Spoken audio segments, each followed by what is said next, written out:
زخم تو اپنے ہی دیتے ہیں، زخم دینے والے ہمارے اپنے ہوتے ہیں، پرایوں کو تو ہم اپنے پاس آنے کی اجازت نہیں دیتے، ان کو کیا پتا ہمیں کس بات سے تکلیف ہوتی ہے۔ اور ہاں، بدلتی ہوئی چیزیں اچھی ہوتی ہیں، بدلتے ہوئے موسم بھی اچھے ہوتے ہیں، لیکن بدلتے ہوئے اپنے بہت تکلیف دہ ہوتے ہیں۔ اب آپ سوچیں گے کہ بھائی اپنوں سے کیسا ڈر؟ اپنے وہ نہیں ہوتے جو تصویر میں ساتھ کھڑے ہوں، اپنے وہ ہوتے ہیں جو تکلیف میں ساتھ کھڑے ہوں۔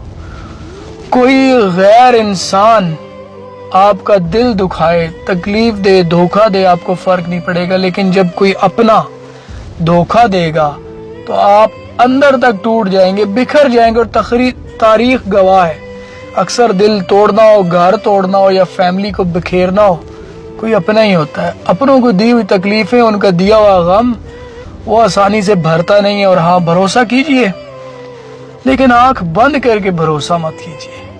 ہمیں ایک بات سمجھنے کی ضرورت ہے، رشتہ بچانے کے لیے جھکیے، اچھی بات ہے، لیکن اگر بار بار ہر بار آپ کو ہی جھکنا پڑے، سمجھ جائیے کہ آپ جھکے ہوئے ہیں، گرے ہوئے نہیں ہیں۔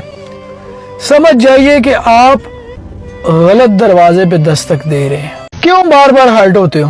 جانے دو ایسے لوگوں کو، نہ برباد کرو اپنا سکون، اپنا وقت۔ تم ان لوگوں پہ اپنی توجہ، اپنا پیار لٹا رہے ہو جن کے لیے تم بس ایک ٹائم پاس ہو۔ تم ان لوگ کے لیے کیئر کرتے پھر رہے ہو جن کو تمہاری پرواہ تک نہیں۔ تم ان لوگوں کو وقت دیتے پھر رہے ہو جو ہمیشہ مصروف رہنے کے بہانے کرتے ہیں، اور تم ان لوگوں سے اٹیچ ہونے کی کوشش کر رہے ہو جو تم سے دور ہونا چاہتے ہیں۔ ہاں تو رہنے دو، لیٹ دم گو، اپنی عزت نفس اٹھاؤ اور وہاں سے چلے جاؤ۔ کیوں ان سے ان کے وقت کی بھیک مانگتے ہو؟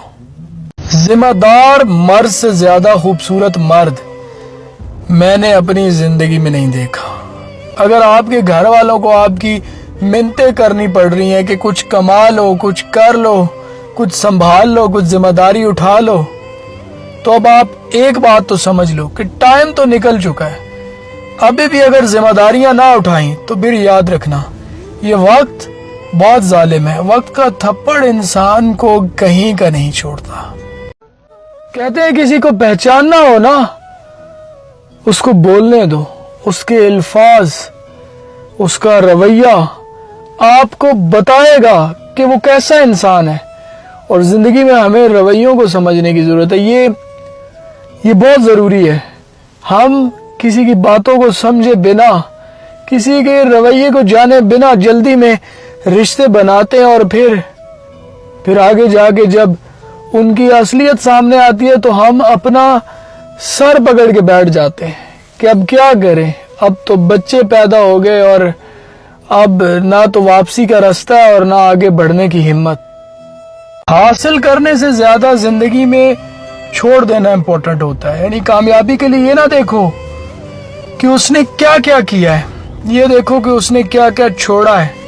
اسی طرح کامیابی کے لیے سب سے پہلے تو اپنا کمفرٹ زون چھوڑنا پڑتا ہے، اور یہ زندگی ہے، یہاں تو ایک نیا سانس لینے کے لیے بھی پہلے والا پرانا سانس چھوڑنا پڑتا ہے۔